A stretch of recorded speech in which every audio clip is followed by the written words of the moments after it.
বলছিলাম জান্নাতে দুধের ঝর্ণা থাকবে, সুমিষ্ট পানির ঝর্ণা থাকবে, শরাবের ঝর্ণা থাকবে, মধুর ঝর্ণা থাকবে, পাখির গোশ থাকবে সুস্বাদু, আপেল কমলা বেদনা আঙুর তরমুজ যা আছে পৃথিবীতে সবই সেটা জান্নাতে পাওয়া যাবে।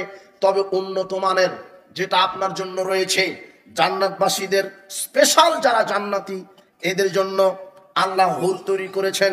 নয়নাভিরাম আয়তন, বড় বড় চক্ষু বিশিষ্ট হুর, যাকে দেখলে নিজের চেহারা যার ভিতরে দেখা যায় তার অস্থিমজ্জা স্বচ্ছ হবে, সুন্দর মনে হবে। যারা ডিমের ওপরের আস্তরণ, সাদা ডিমের আস্তরণ যেমন মনে হবে তার শরীর তেমন, তার চেয়ে সুন্দর। জান্নাতে বালাখানা রয়েছে, জান্নাত নেয়ামতপূর্ণ। জান্নাতে যারা জান্নাতবাসীরা যখন জান্নাতে যাবে, ফাম্মারা আইতা ইদারা আইতা ফাম্মারা আইতা নাইমা ওয়া মুলকান কাবীরা। জান্নাতে যেদিকেই তাকাবে সেদিকেই শুধু নেয়ামত, নেয়ামত আর নেয়ামত। জান্নাতে এমন কিছু বৃক্ষ আছে যেই বৃক্ষের ডাল শাখা প্রশাখা সব হবে স্বর্ণের। দ্রুতগামী ঘোড়া যদি 100 বছর দৌড়াতে থাকে তাহলে জান্নাতের একটা গাছ অতিক্রম করতে পারবে না।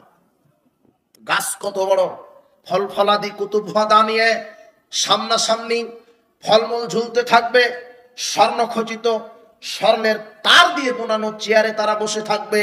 সামনে থাকবে স্ত্রী, আপনার সামনে থাকবে হুরগণ আপনার স্ত্রী। তবে যারা শহীদ তাদের জন্য 72 জন বিশেষ স্পেশাল স্ত্রী আল্লাহ তৈরি করেছেন, যাদের সাথে বিবাহ দিবেন। সাধারণ জান্নাতি তাদের জন্য 2 জন বিশেষ স্ত্রী। তবে সাধারণ জান্নাতি তার মানে আল্লাহ বলছেন জান্নাত এমন একটা জিনিস অন্তরে যেটা আকাঙ্ক্ষা করবে সাথে সাথে হবে। আপনি যদি বলেন যে আমার 1000 স্ত্রী লাগবে, 1000 স্ত্রী আপনার সামনে রেডি। বুঝেননি মনে হয় কথা? এই যে বেগারে হিসাব, অগণিত রুজি রুটি কি লাগবে সেটাই জান্নাতে আছে।